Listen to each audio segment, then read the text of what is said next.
परमेश्वर का वचन व्यवस्था विवरण की पुस्तक उसका 8 अध्याय और उसकी 17 और 18 पद में परमेश्वर का वचन कहता है। व्यवस्था विवरण की पुस्तक उसका 8वां अध्याय और उसकी 17 और 18 पद, 8 और 17 18।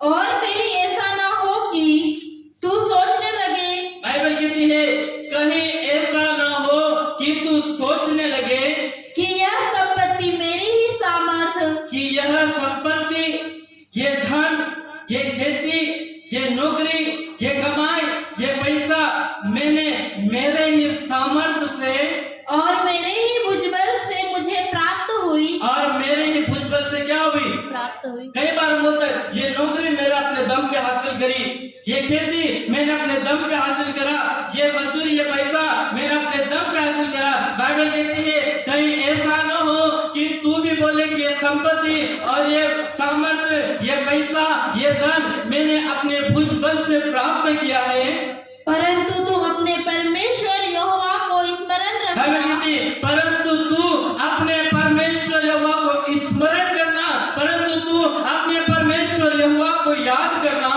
क्योंकि वही है जो तुझे संपत्ति प्राप्त करने की सामर्थ्य इसलिए देता है। हालेलुया। बाइबल कहते हैं क्योंकि वो ही परमेश्वर है जो संपत्ति प्राप्त करने में हमको सामर्थ्य देता है, नौकरी करने में हमें सामर्थ्य देता है, खेती करने में हमें सामर्थ्य देता है, मजदूरी करने में हमें सामर्थ्य देता है, पढ़ाई करने में हमें सामर्थ्य देता है, घर बनाने के लिए परमेश्वर सामर्थ्य देता है। वचन कहता है क्योंकि वो ही परमेश्वर है जो तुझे सामर्थ्य देता है। मेरे प्रिय, हम क्या है उस बात पर कभी घमंड मत करना, हम क्या थे उस बात पर घमंड करना। प्रभु ने हमको कहां से कहां लेकर आए मेरे प्रिय। आज सब घमंड करता है ना, मैं तो ये पद पे हूँ, आज मेरे पास सब कुछ है। आप क्या हो इस बात पे कभी आप घमंड मत करना, परंतु आप क्या थे, प्रभु आपको कहां से उठाकर लेकर आया, प्रभु आपको कहां से बढ़ाया, उस बात को आप याद रखना, उस बात पे आप घमंड करना। मेरे जीवन में मैं हमेशा उस बात को मैं सोचता हूँ कि प्रभु ने हमारे परिवार को कैसा उठाया, कैसा प्रभु ने बढ़ाया। एक तपेली में है ना हमारा जीवन था, परंतु प्रभु ने आज बढ़ाया। और मैं उसी बात को है ना, मैं कई जगह भी जाता हूँ, इस बात की मैं गवाही देता हूँ कि परमेश्वर ने है ना मेरे परिवार को एक तपेली से बढ़ाया। हालेलुया। ये कहता हूँ कि हम क्या है, हम उस बात पर घमंड नहीं करते, परंतु हम क्या थे और प्रभु ने हमको कहां से बढ़ाया, हम उस बात पर घमंड करते हैं मेरे प्रिय।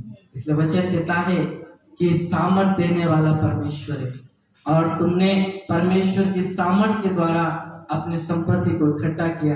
और बाइबल के तुम ये मत बोलना कि मैंने अपनी सामर्थ्य संपत्ति इकट्ठा करी, मैं तो अपने सामर्थ्य से नौकरी लगा हूँ, मैंने तो अपने सामर्थ्य अपनी ताकत से ये घर को बनाया, ये बंगले को बनाया। बाइबल कहती है सब कुछ सामर्थ्य देने वाला परमेश्वर मेरे प्रिय। वचन कहता है क्यों परमेश्वर हमारे मध्य में रहता है, आशीष देने के लिए।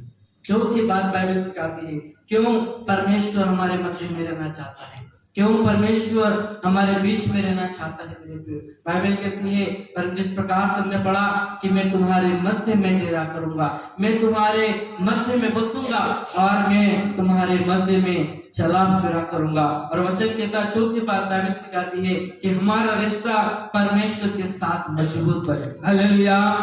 परमेश्वर इसलिए हमारे साथ रहता है कि हमारा रिश्ता परमेश्वर के साथ मजबूत बने, हमारा रिश्ता परमेश्वर के साथ में गहरा बने मेरे प्रियो।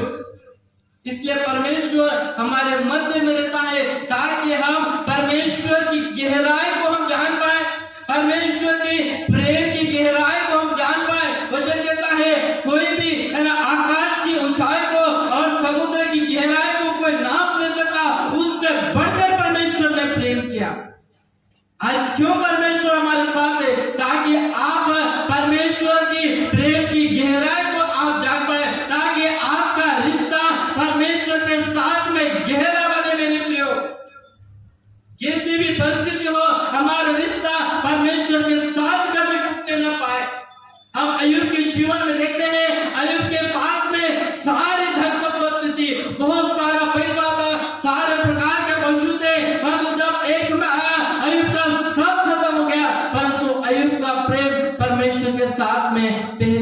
सा बना रहा मेरे प्रिय। आज परमेश्वर भी चाहता है आपका प्रेम परमेश्वर के साथ गहरा बना रहे मेरे प्रिय। चाहे हम किसी भी हालत में रहें, चाहे हम किसी भी परिस्थिति में रहें, हमारा प्रेम परमेश्वर के साथ गहरा और घनिष्ठ बना रहे मेरे प्रिय। और वचन कहता है परमेश्वर को जानना। कब हम परमेश्वर को प्रेम को समझ सकते हैं, कब हमारा रिश्ता परमेश्वर के साथ में गहरा सकता है?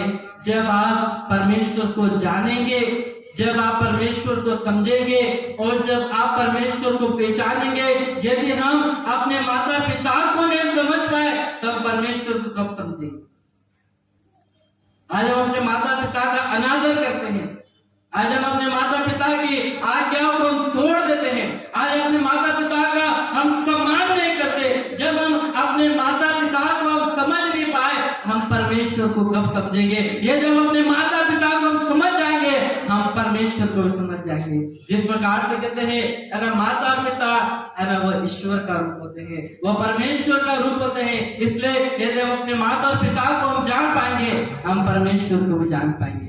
आज जो कहते हैं मैं तो परमेश्वर को जानता हूँ, मैं तो परमेश्वर को समझता हूँ, मैं तो परमेश्वर को पहचानता हूँ, पर यदि हमारा प्रेम परिवार के प्रति नहीं है, यदि हमारा प्रेम अपने रिश्तेदार के प्रति नहीं है, यदि हमारा प्रेम हमारे माता पिता के प्रति नहीं है, आपने परमेश्वर को कभी नहीं पहचाना, आपने परमेश्वर को कभी नहीं समझा, क्योंकि आपने अपने माता पिता को, आपने अपने परिवार को कभी नहीं समझा।